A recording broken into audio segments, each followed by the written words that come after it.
नमस्कार। आज हम भारतीय नागरिक सुरक्षा संहिता 2023 की एक बहुत ही दिलचस्प धारा 158 की पड़ताल करने वाले हैं। ये धारा मजिस्ट्रेटों को कुछ बहुत ही अहम नई शक्तियां देती है। तो चलिए पता लगाते हैं कि ये शक्तियां आखिर हैं क्या और असल जिंदगी में इनका मतलब क्या है।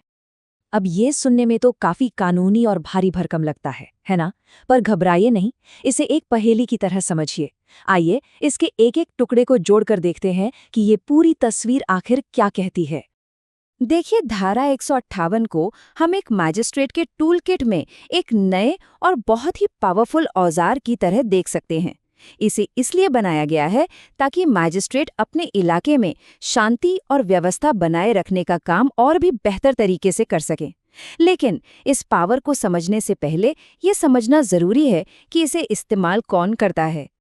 तो ये शक्ति आखिर किसके हाथ में दी गई है?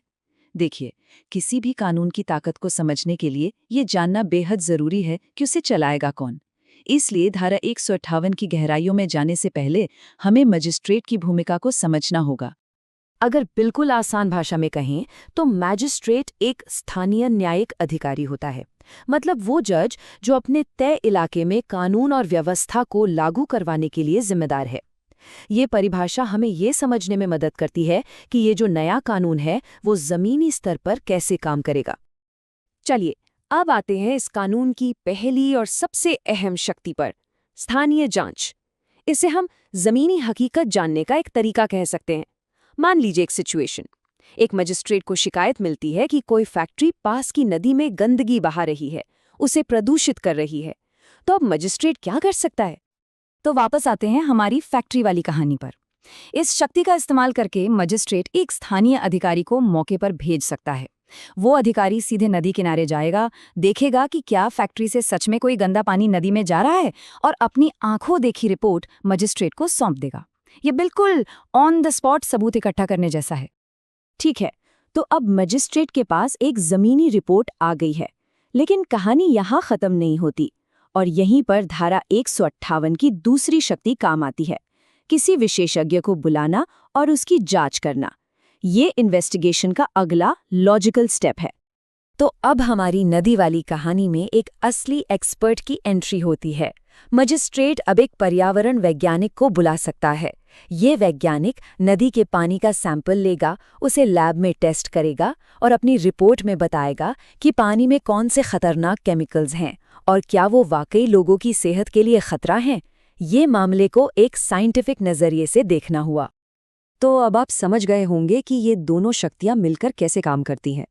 स्थानीय जांच यानी पहला टूल वो हमें बताता है कि क्या हो रहा है, जैसे फैक्ट्री से पानी नदी में जा रहा है। और विशेषज्ञ की जांच यानी दूसरा टूल वो हमें बताता है कि इसका मतलब क्या है, क्या वो पानी जहरीला है। इन दोनों को मिला देने पर ही पूरी तस्वीर साफ होती है। तो इन दोनों शक्तियों का कुल मिला के महत्व क्या है? ये कानून सिर्फ दो अलग अलग प्रक्रियाओं के बारे में नहीं है। नहीं, ये असल में किसी भी मामले की जांच करने के पूरे तरीके में एक बहुत बड़ा बदलाव लाने की क्षमता रखता है। तो संक्षेप में कहें तो धारा 158 मजिस्ट्रेट को सिर्फ फाइलों और कागजों पर निर्भर रहने के बजाय खुद मामले की तह तक जाने की ताकत देती है।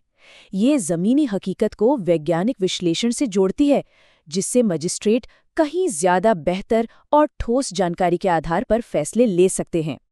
और यहीं पर हम एक बहुत ही महत्वपूर्ण सवाल पर आकर रुकते हैं। ये नया कानून मजिस्ट्रेट को पहले से कहीं ज्यादा जानकारी के साथ काम करने का अधिकार देता है।